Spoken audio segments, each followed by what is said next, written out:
Merci, Monsieur le Président. Merci, chers collègues, pour la qualité de votre intervention. Moi, je suis historien, chercheur au CNRS par ailleurs. Il y en a quelques-uns au Sénat, on est deux. Et, et en tant qu'historien, j'ai lu attentivement tout ce qui a été publié pendant la commémoration des 80 ans du CNRS. Et je suis tombé sur un discours du général de Gaulle en février 1959. Mon collègue habitué sait que je cite régulièrement le général de Gaulle, malgré nos appartenances différentes. Je vous le lis. L'État a le devoir d'entretenir dans la nation un climat favorable à la recherche et à l'enseignement. L'État, qui dans le flot des besoins et le flot des dépenses, a la fonction de doter les laboratoires et de pourvoir à l'enseignement. 1959, 1958, budget du CNRS 8 milliards, 1960, budget du CNRS 15 milliards.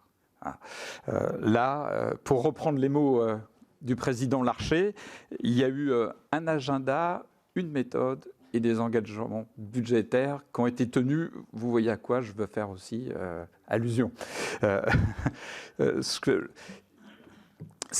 C'est une époque qui est vraiment intéressante parce que il y a une volonté politique qui est forte et une foi dans la science qui est absolument inébranlable.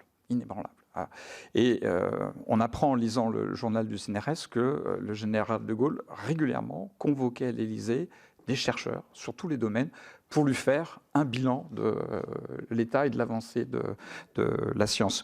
D'un point de vue sociologique, mais je parle sous votre contrôle, quand on regarde la composition des deux chambres, Assemblée nationale et Sénat, on a le sentiment que la proportion de professeurs d'université, de chercheurs, de médecins est plus importante qu'aujourd'hui.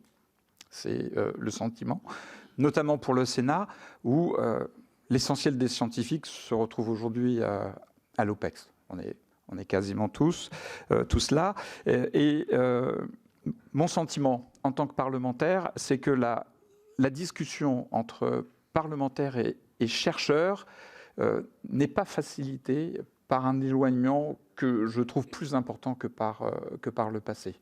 Pour dire les choses, on doit raccommoder le lien entre la représentation parlementaire et les savants qui s'est singulièrement distendu et qui fait que très souvent, quand on aborde des problèmes de science, notamment au Parlement et au Sénat, on a beaucoup de difficultés, nous, chercheurs, à exprimer correctement ce qu'est la science et ce qu'est la recherche.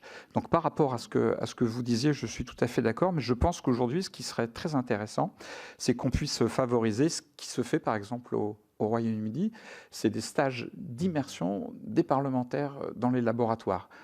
Mes collègues vont en gendarmerie, sur le Charles de Gaulle, sur le porte-avions, mais nul parlementaire va dans un laboratoire passer une journée dans un laboratoire de biologie, sur un chantier archéologique, je fais la promotion de ma discipline, et je pense que ça serait très important parce que je pense que la mécompréhension que vous évoquez, elle vient aussi de là.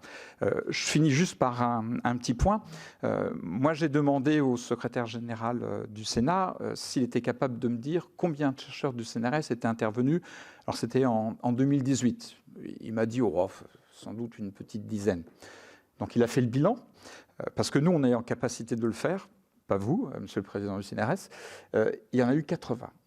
Donc il y a 80 collègues qui ont été auditionnés par des commissions du Sénat sur tous les sujets. Tout le monde ignorait l'importance de l'intervention des collègues dans la décision.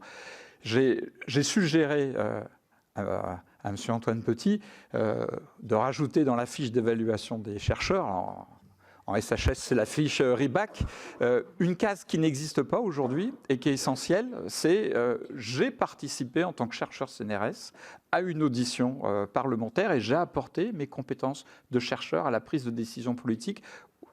Sauf si ça a été changé depuis que je ne remplis plus des fiches RIBAC, je crois que la case n'existe pas. Voilà. Ça, c'est pour montrer la nécessité aujourd'hui de renouer le lien entre ces deux mondes. Là, je m'arrête là.